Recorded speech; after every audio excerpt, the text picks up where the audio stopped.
Bismillah ar-Rahman ar-Rahim, Assalamu alaikum, and welcome to the first episode of Muslims Uncensored since the start of the holy month of Ramadan. Ramadan Mubarak to all of you, of course, and I hope and pray that you get the most out of this holy and blessed month. And please, of course, remember to pray for us here at Five Pillars as well, inshallah. Roshan, of course, is with me here as he always is. I can't seem to get rid of you on Muslims Uncensored, but since you're here, Roshan, Assalamu alaikum, and tell me, how's your Ramadan going? Welcome, Ramadan Mubarak. Welcome, salam. Yeah, Ramadan Mubarak to you and to all the viewers. Yeah, alhamdulillah, it's good. I mean, it's just started, hasn't it? So we're just getting into it. Obviously, fasting is a lot easier than it has been, but it's good to get back into that routine of, you know, praying more in terms of supplementary prayers and Taraweeh in particular, and just focusing more on the Quran. And obviously, we're all a bit tired because less sleep and stuff like that. But alhamdulillah, it's been good so far. I'm looking forward to our event coming up in a few weeks where we're going to have iftar with Five Pillars supporters. But we'll talk about that a bit later, inshallah. Yes, absolutely. And I have to say that, I think right now, with so much going on in the world, just the holy month comes along at the right time, and it gives you a chance to, you know, remind yourself, okay, go back to the Quran, read it, get what you can from it. Like so many times in the past when there's been a calamity, when I've remembered to turn to the Quran, I've always found something in there that really helps me get through it, to be honest with you. Absolutely. So yeah, I mean, look, I just, in terms of kind of giving some tips to people that might want it, my routine in Ramadan,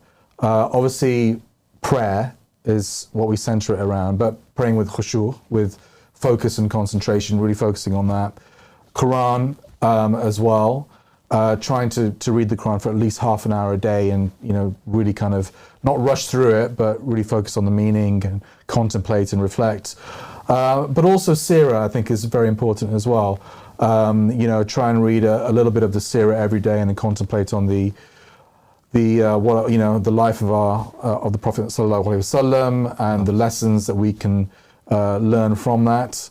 So yeah, those three things: prayer, Quran, Seerah. That's my routine. Absolutely, and inshallah, I pray that we all have the most out of this holy month, because obviously, as I say, there's so much going on in the world, which we will be discussing in this episode, that we need those prayers, we need the help of Allah subhanahu wa ta'ala to get through it.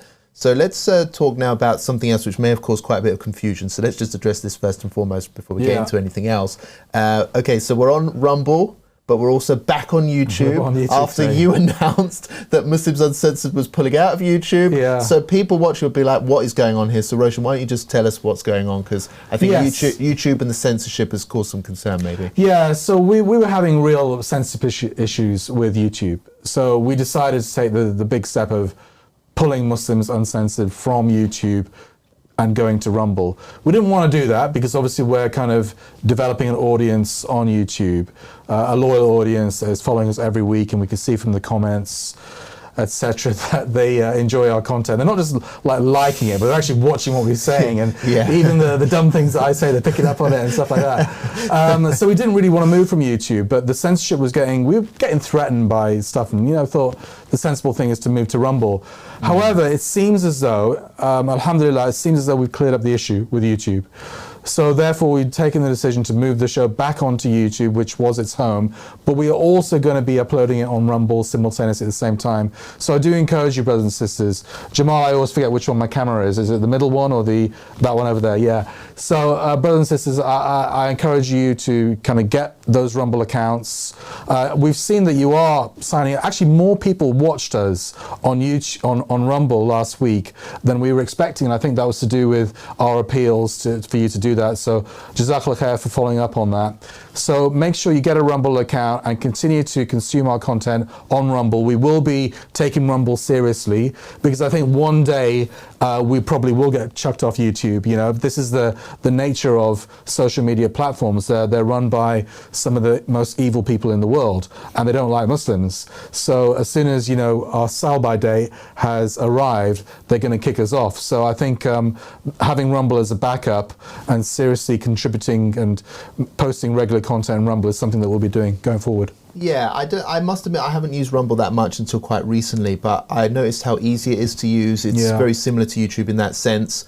And I think that there's a real lack of Muslim voices on Rumble. I think that there's a market there that needs to be cornered, and obviously Five Pillars is the perfect platform to do that, right? So I do believe that Muslims need to start investing in platforms like Rumble. Yes. See how it goes. Is Rumble going to respect us or not? Is Rumble genuinely going to defend our free speech as well or not? There's some big personalities on there. So yeah, let's work on Rumble. I'm going to be investing in Rumble and see where it goes. Looking at the social media spectrum, Facebook is the worst by far in terms of penalizing pro-Palestinian voices, Meta generally. So, you know, that would include Instagram and Facebook and perhaps WhatsApp as well. So in terms of penalizing Muslims, hitting those pro-Palestine voices hard, censorship, kind of, you know, shadow banning, that kind of stuff, they're the worst platform. And even Five Pillars now, we're kind of moving away from Facebook, whereas before it was the main platform.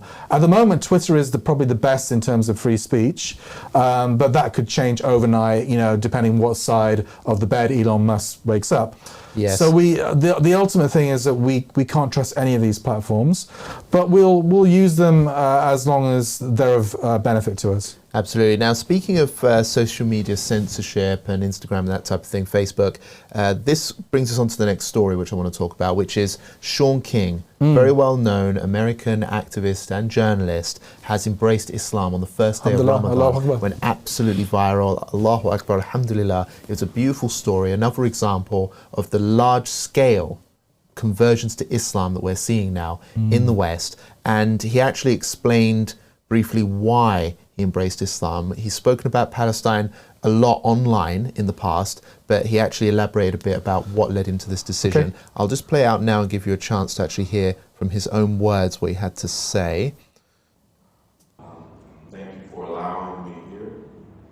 Certainly I want to honor our dear brother Malcolm X, who introduced many of us to Islam generations ago. First, he softened my heart to Islam as a teenage boy, and to all of my dear Muslim friends, men and women, who have been the most kind and compassionate people in my life and my wife's life. Many of them flew here from around the world to be with us, and I'm so grateful for that. And so, more than anything, it's been friendship, sincere friendship, and just the deep devotion and faith of the Palestinian people that has moved my heart. So the deep devotion of the Palestinian people, as well as other figures like Malcolm X, has played a role in leading him to this decision. It's a beautiful thing, I have to say, a beautiful thing that we're seeing. More people learning about Islam, even though a catastrophe is happening, there's some benefit from it coming from this, subhanAllah. So Allah works in mysterious ways, I guess. And I think that this trend of no matter how much they oppress us or attack us anywhere else in the Muslim world, they're not winning. They're literally not winning. Islam continues to grow.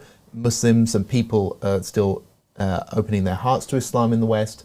I think that's one of the reasons why Islamophobia is so rife now, is because they just don't understand why Islam just keeps winning, basically. They just don't understand why Islam keeps winning. Yeah, it's absolutely the truth. Despite Muslims sometimes, it's the truth. But I think in the example of the Palestinians, we are seeing a shining example of faith. I mean, I was reflecting on the Quran this week, and the story of Bani Israel and Prophet Musa alayhi salam. And when Prophet Musa went, you know, for however long it was, I think the Bible says 40 days. I'm not sure if the Quran says that or not.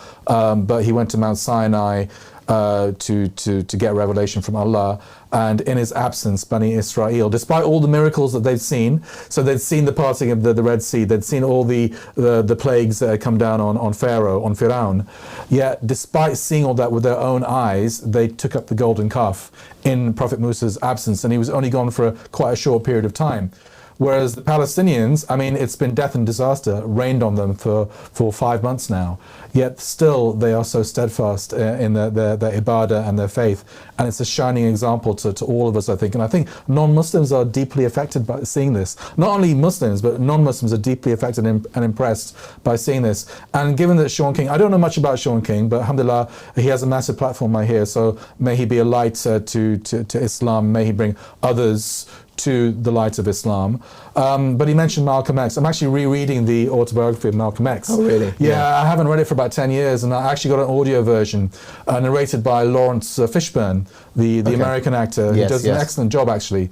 And it's just a fascinating listen, and it just makes me think, he obviously predicted his own death, didn't he, and his own assassination towards the end, and it all came true. But I'm just thinking, if only we had leaders like him now. And obviously Allah has his plan, and Allah, it was written that he would die at that time. But it made me think, especially the last year of his life when he left the Nation of Islam, and often, obviously they have lots of kufr in their beliefs, and he became an Orthodox Muslim through his trips around the Muslim world, and especially to Mecca. And I was just thinking, if he had lived, just imagine the barakah and the light that he would have imparted on the world, and the leadership he would have given us. Obviously, Allah's plan is greater than ours. There must have been a khair in that. But I wish we had leaders like him, kind of lions instead of the mice that we have. Yeah, absolutely. I think that's basically the bottom line here, isn't it? Is that we just lack senior leadership. That's something which all Muslims complain about: political leadership, religious leadership in some ways, like on issues like this here in the UK. We feel badly led. We're led by mice sometimes, or not at all. And I think that is so against the tradition of Islam, because Islam always has strong leadership. That's one thing which we've always benefited from the time of the Prophet until quite recently. We've always had those strong leaders leading the way, giving us those examples, and we lack that now. I think that's probably now one of we've the got Fiaz Mughal. Yeah, exactly. So let's keep going on, because we're going to talk about this a little bit later on in the show. But let's just keep. I think dawah is such a powerful tool at our disposal, which we're all encouraged to do. I think that we've got to re-emphasize and push that now, because with all the political persecution we face, I wonder sometimes, is there even a point in voting in this country and stuff like that? Are you going to change the system? It seems the system here is set up for you to lose, and it's also a system that's not a force for good in the world. Can it be changed? We can rebel against it peacefully, we can protest and whatnot, but let's remember that dawah, inviting people to Islam, might be the best way of saving the morals in this immoral country that we're living in, if you look at how foreign policy is. Let's go to this next story, because this sort of ties into dawah in a way. It's the Ramadan lights that have been set up in central London. They've gone viral as well. An initiative by the London Muslim mayor, Sadiq Khan. Are you making takfir there?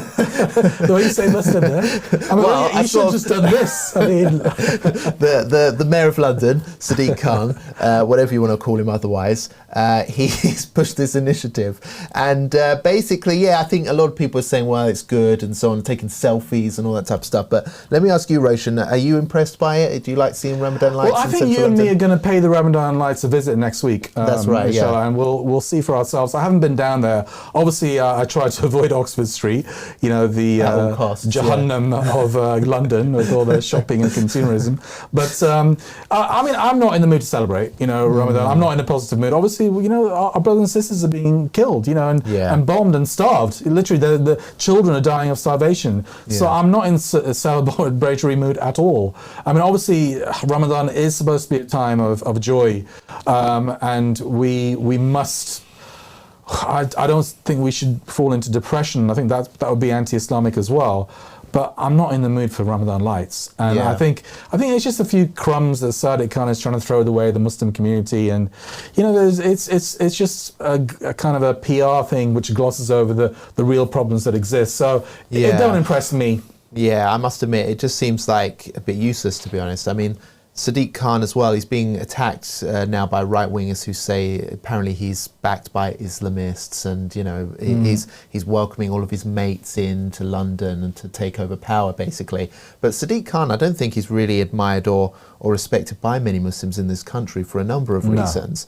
So, it's just an initiative like this that he spearheads as if to say, well, I represent British Muslims in this country and what they think and feel, and I'm happy about this initiative. But actually, I don't think most Muslims don't feel any kind of connection with Sadiq Khan at all. I don't think he does represent British Muslims very clearly or effectively. Not the majority. Of course he doesn't. He's hanging around LGBT rallies all the time, and his best mates are trans activists and stuff like that. So anything to do with Sadiq Khan, I just don't particularly feel like I want anything to do with.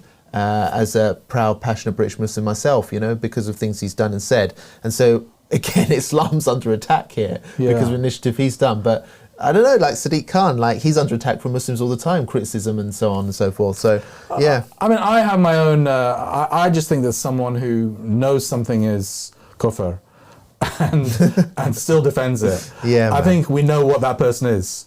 And it's a similar thing to what Hamza Yusuf in Scotland is. Yeah, absolutely. Do you know what? Saying it. Do you know what was better? So everyone's obsessing over these sorry, they're not Christmas lights. They're Ramadan lights. They look like Christmas lights, imitating the kuffar there. I don't know. But anyway, I won't go off there. Yeah. You see, I don't know. But anyway, I think a much better initiative, which I feel like I want to get behind, is the I Era campaign, which we reported on for 5 Pillars before Ramadan. Yes. Because they were acknowledging, look, there's a genocide in Gaza, death and destruction everywhere. Everyone's miserable. It's all in the headlines now. Ukraine, COVID, all this and that.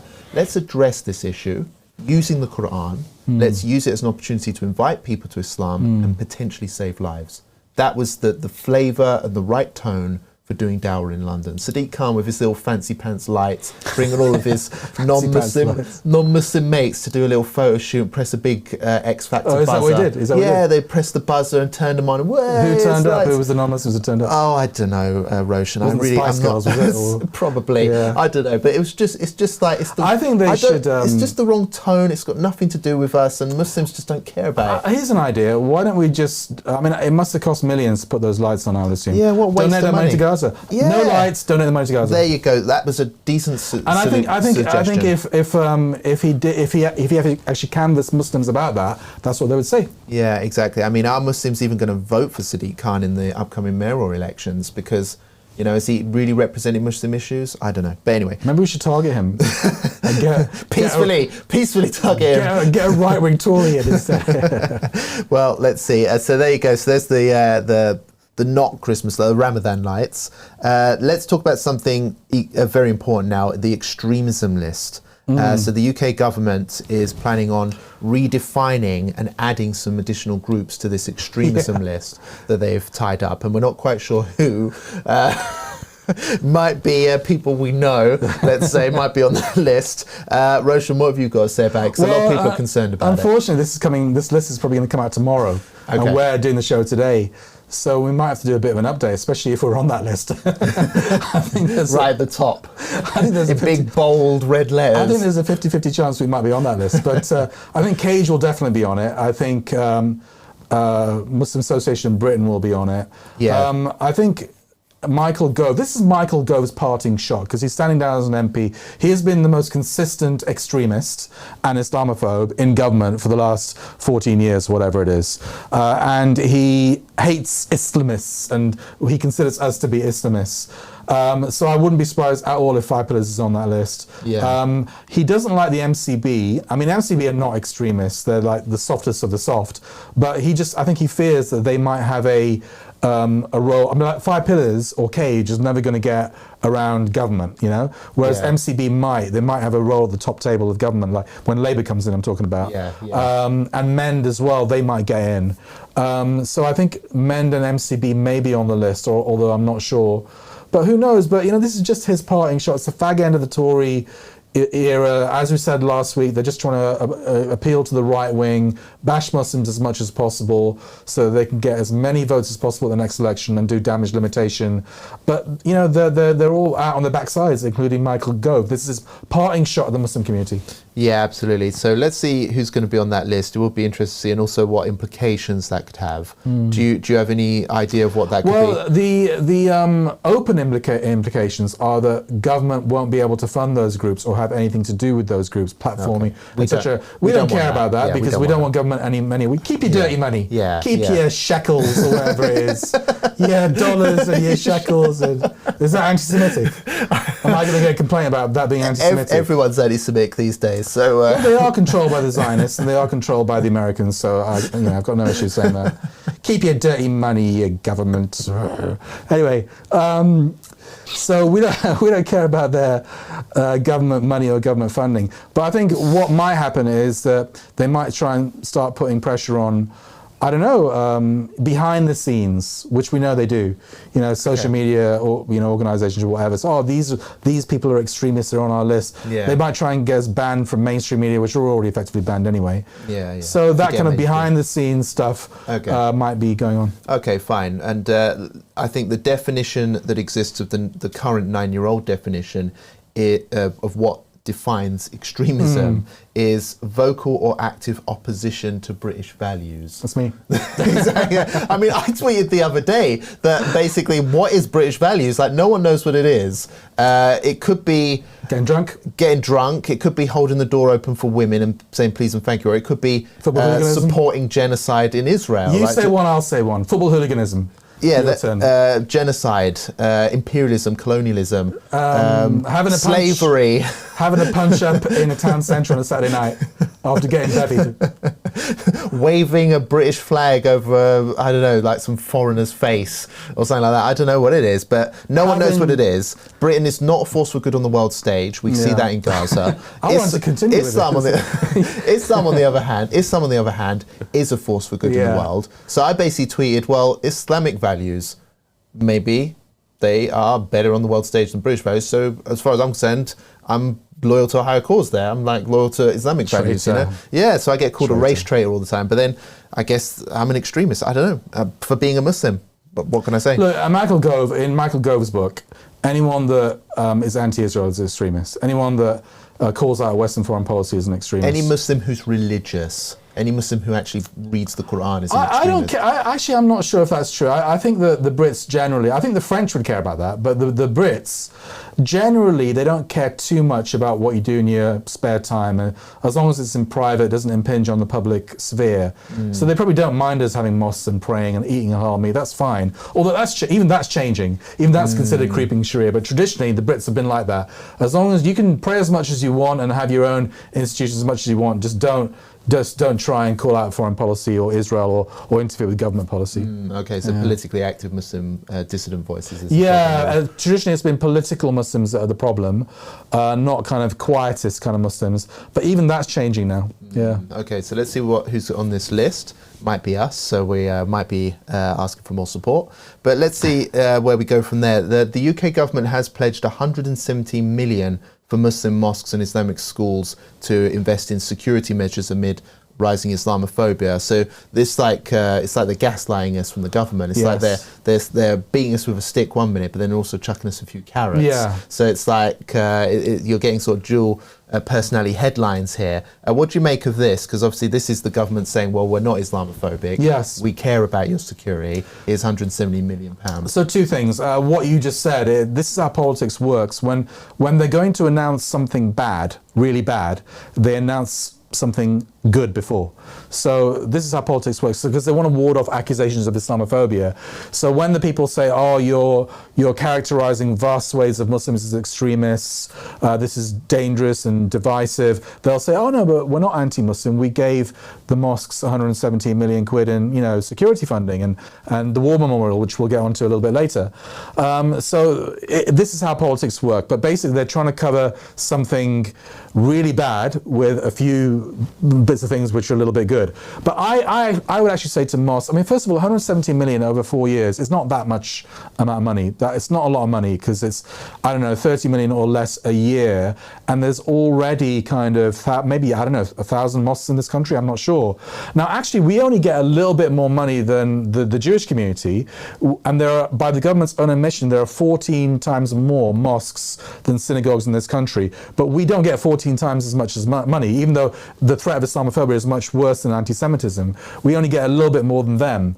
But anyway, this is not the Olympics of security fundings, I guess. I'll stop going down that route. But all I would say is I would encourage mosques not to apply for this funding, because it will come with strings attached. They'll be looking out for, they want to get their tentacles in the mosques, and they already do that through the Charity Commission. Don't give them another opportunity by security funding, just so you can get a few CCTV cameras and what else, because they'll link it to extremism guidance. mosques, and they'll vet every single speaker that's coming into your mosque. So just stay well away from this funding, brothers and sisters in mosques up and down the country. If you know your mosque is going to apply for the security funding, and I'm sure a lot of mosques will, just tell the mosque committee, do not go anywhere near them. Don't give them an opportunity. They can raise that money through their own congregations and much, much more. Yeah. So don't go anywhere near this. It's linked to extremism funding, and it's another trick by this Tory Islamophobic government. Yeah, and I think we have to remember that the price of our freedom, you know, that's what's at stake here. Yeah. Our freedom to... You can't put a price on it. Yeah, exactly. You can't put a price on it. And I mean, they're investing more in schemes like the Prevent counter-extremism strategy, which basically treats Muslims like second-class citizens. That's what it's been Suspect community, yeah. Suspect community, and peddling fear in the education system about Muslims, that type of thing. So again, it's like it's a carrot while they're beating us with an even bigger stick. So we shouldn't really bother with accepting these pathetic little handouts. The IHRC called it a bribe. The Islamic Human Rights Commission. That was a good explanation. It's a bribe, basically. Yeah. Don't take the bribe. Don't take the bribe. Don't be bribed by this Islamophobic bunch of no marks. Let's talk about what you mentioned, the War Memorial. There's a Muslim War Memorial that's also been announced as part of the budget. This is another sort of a carrot that they're chucking the Muslims with, a few crumbs to appease all of the criticism. It's £1 million it's going to cost, and it's to commemorate the Muslims who fought and died for the British Empire in World War I and II. Roshan, what's your reaction? Are you happy about this? You're going to be... It's ridiculous. No, I'm not excited about it, obviously. I mean, Sajid Javid is the guy behind this, and, you know, apart from him, I don't know any other Muslim that actually wants a Muslim war memorial. And Sajid Javid himself, I'm not sure whether he's a Muslim or not. I think he was brought up in a Muslim household, but he's, by his own admission, I don't think he's a practicing Muslim, and he's married to a non-Muslim, and they don't practice Islam in their house. And so, you know, this is not something that the Muslim community wants. It's something Sajid Javid and the Tory government, I think, again, it's just kind of throwing a few crumbs the Muslim community's way. But this isn't even something the Muslim community wants. So it's not even crumbs. I wouldn't describe it as that. But I think there's a more fundamental point on going back to a Muslim war memorial. I mean, a lot of Muslims, I know, including Dilly, by the way, thinks that you know, our grandfathers who died fighting for the kuffar, basically, in this kuffar war, because that's what World War I and World War II was. It was a war between European colonial powers, slugging it out. And they were using Muslims, often part of their empires, as cannon fodder, you know, with the promise maybe one day that their countries might be independent, etc., or just for salaries or whatever, you know. So literally Muslims had nothing to do with these wars. In fact, the First World War was probably the greatest disaster for the Muslims ever, because it signaled the end of the Khilafah in modern day Turkey. So I mean, my own grandfather, he wasn't a Muslim. This was my kind of, you know, obviously my mother converted to Islam, so this is my mother's side. He was a Christian, but he died in the Second World War. He was blown up on a ship in the Mediterranean. Now, I suppose he's not a great example, but what I'm trying to say is that I have someone, you know, who died in that war from my own family. So I'm not saying this nonchalantly, but I honestly think that Muslims who fought and died in that war, you know, they were fighting for the kuffar in a war that had nothing to do with Islam. Or Muslims, they shouldn't have fought in that war. So I don't want to commemorate them, or I don't want a Muslim war memorial. It's like, you know, a Muslim fighting in the Iraq war, or the war in Afghanistan, and commemorating him. I don't want to commemorate. I want to forget those people. I don't want to commemorate them. So again, no one wants it. You know, just £1 million. You said £1 million. Don't have it. Give the money to Gaza. It's a waste of money. I mean, the right wingers are saying, "Oh, this is a statue that we'll get a chance to desecrate now," and they're saying it's a big go waste, ahead, desecrate it. I don't care. Of money. Yeah, exactly. I mean, Muslims, it's not even part of our cultural traditions to have statues and stuff like that, you know, so why? I mean, it literally, the way I see it is, it's just a government under fire for rabid Islamophobia, just throwing a goodwill gesture, a carrot to the community. It's not even that. It's like they're just trying to say, we're not Islamophobic, here's the proof. That's what Do you know what I mean? They don't consult Muslims. That's the fundamental thing. Yeah. They do not consult the Muslim community because they think we're all extremists, or it's problematic, or it won't play out with their own support base. They literally handpick members of the Muslim community, and some of them are hardly even that, and they speak to those people, you know, as representatives of the community when they're nothing of the sorts. So, and obviously whoever is the new extremism advisor, which is a stupid role, and it's a nonsensical role. Anti-Muslim hatred. They can't even bring themselves to say Islamophobia. Whoever fulfills that role will be a hand-picked person that Michael Gove considers to be a good Muslim. Give him a pat on the head. Good boy. Good. You do as you're told. Do as you're told. Just like in the days of colonialism and slavery. It's like, do as you're told. You're good Muslim. That's the kind of condescending attitude these people have. Seriously, people like Michael Gove and others, if they were living in other times, they'd be slave traders. They'd be plantation owners. They would be people that are having slaves in their houses. Others would be members. They would literally be like they'd be commandants of Nazi concentration camps. That is the kind of mentality. It's just they live in another era, and therefore they're not in that position. One thing that I noticed very quickly, I'll mention, that I thought was interesting. The Home Secretary James Cleverly did talk recently about anti-Muslim hatred. He said, "Are you saying anti-Muslim hatred now? Are you?" Well, that's what I'm going to talk about. James Cleverly said, anti-Muslim hatred has absolutely no place in our society. We will not let events in the Middle East be used as an excuse to justify abuse against British Muslims. I wanted to bring that up for that exact reason. Yeah, all right. He's now pushing anti-Muslim hatred as the definition rather than Islamophobia. And again, it's because they're not consulting. They're pushing ahead with their own agenda, which is about protecting them. There's a reason behind criticism. that, because they think Islamophobia, they want to criticize Islam. They want to have pictures of the Prophet Muhammad sallallahu alaihi wasallam, abusive pictures and stuff like that. Yeah. They want to have everyone being free and able to insult Islam, insult our, the Khatim al-Anbiya, and they that's what they want. So they want to talk about individual Muslims. That's why they want to change the definition. But the fact is that Islamophobia is a definition that we all use, that we're all accepted. Academia accepts it, the media accepts it, everyone accepts it, and no Tory Islamophobe is going to change our mind on that. They consult the Jewish community, especially pro-Israel activists in the community, about the definition of anti-Semitism and how they should push that. They're not consulting Muslims, are they, about Islamophobia and what it means to us and how it should be defined. But anyway, let's go to the final topic I want to talk about, which is George Galloway. George Galloway, the MP for Rochdale, gave his debut speech in Parliament. And let's see. I want to see what you have to say about this. I'll play a little snippet out of the end. Yeah. It was the main bit that went viral. And then you can come in and tell me what you think about it. Even in Parliament, you can't be a maiden twice. But I hope you'll permit me a moment of my 8 to pay tribute to my predecessor, Tony Lloyd, as he then was, when I first met him at the Labour Party conference more than 40 years ago. He, a young left-wing engineering union delegate, me, even younger, from the Transport and General Workers Union. We became fast friends then and remained so through all the decades. We marched together against nuclear weapons, against the repeated massacres in Gaza at the hands of the Israeli occupation forces. So that was part of his speech. That was the only reference to Gaza in his entire 8-minute talk. Yes. The rest was about Rochdale and other important issues, but Gaza, that was it. That one reference. I was disappointed at that speech because I think he's been elected on the back of anger over Gaza. That's why he was elected. 100%. There is no dispute. He wasn't elected because of drains in Rochdale or the maternity hospital or whatever. It was about Gaza. So in his maiden speech in Parliament, he should at least have given Gaza a few minutes, the plight of the Palestinians. And he didn't. I mean, some people are making excuses for him and saying that the debate was about the budget, but he mentioned Tony Lloyd there. Tony Lloyd had nothing to do with the budget. And he will make speeches about Gaza in the future. I'm sure he will. But I just think this is the speech. I was all ready to upload his speech to 5 Pillars. I was really excited about his maiden speech in Parliament because this is the speech everyone's going to be focusing on. You know, this speech, his maiden speech. So I was really disappointed that George Galloway didn't mention Gaza in that speech. I hope he rectifies that very soon.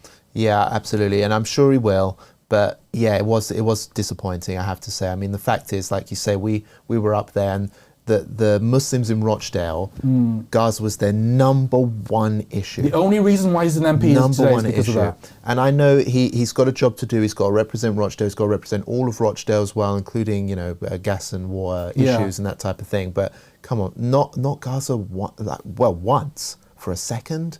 and it was just like a sort of indirect reference to it. I mean, come on, I was really expecting. He did end his speech quite strongly as well. It was like, I've slapped the cheeks of both arse and I've got my boots on. I'm gonna give him a boot in whenever or whatever he ended it on. But nothing about Gaza. I mean, that was very disappointing, I have to say. That was very, very disappointing. But anyway, let's see how he goes. We're going to end the show, I think, talking about our iftar events. Yes. So I'll pass it on to you, Roshan. The iftar event, I'm very excited about it. It's coming up on the 17th of this month. Yeah. And is it the first time that we've done something like this at Five Pillars? Yeah, it's the first iftar we've ever held at Five Pillars in the first, in the 10 years or 11 years nearly of our history. So, brothers and sisters, this is happening in London this Sunday, so the 17th. It's going to start at 4 p.m. and it will end after iftar. You get a three-course meal, a nice three-course meal. You'll get to meet ourselves, Robert, myself, you're and putting Dilly. them off now. You're putting them off. And a lot of prominent members of the Muslim community will be there. People that you will recognise that perhaps you've never met, and you'll get a chance to meet them in the flesh. So it'll be a great networking opportunity. There'll also be a bit of a fundraiser for Five Pillars at the end as well, which is very important to support our work. But yeah, get along if you can. We do have some spare capacity. We're going to leave, or Robert's going to leave a link in the comments and pin it to the top of the comments, where you can click on that link and you can buy some tickets. We have about 50 tickets remaining, I think.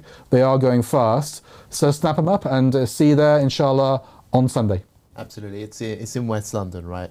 Yeah, it's in West London. We're not giving the exact address out for obvious security reasons, but close to the time we will get the address out. It's in West London. Absolutely. So if you're in London, come along. It'll be a pleasure to see you. We always enjoy interacting with the community, especially well-wishers and supporters, and there will be some big name personalities there, like yours truly, of course, and Dilly as well, and Roshan will be somewhere in the back, I suppose. But I'll be serving the coffees. Yeah, absolutely. Yeah. But yeah, thank you very much, guys. It's a pleasure to be back on YouTube, and do leave your thoughts in the comments section below. We always appreciate reading them, and we'll answer some of them back perhaps as well. And do please like, share and subscribe, as right now with all of the issues that's going on, Five Pillars could really do with an extra boost of support as we try to get the most important message out there as far as Muslims are concerned, and create a meaningful impact online and in the area of news and journalism. Thank you very much, and until next time, inshallah,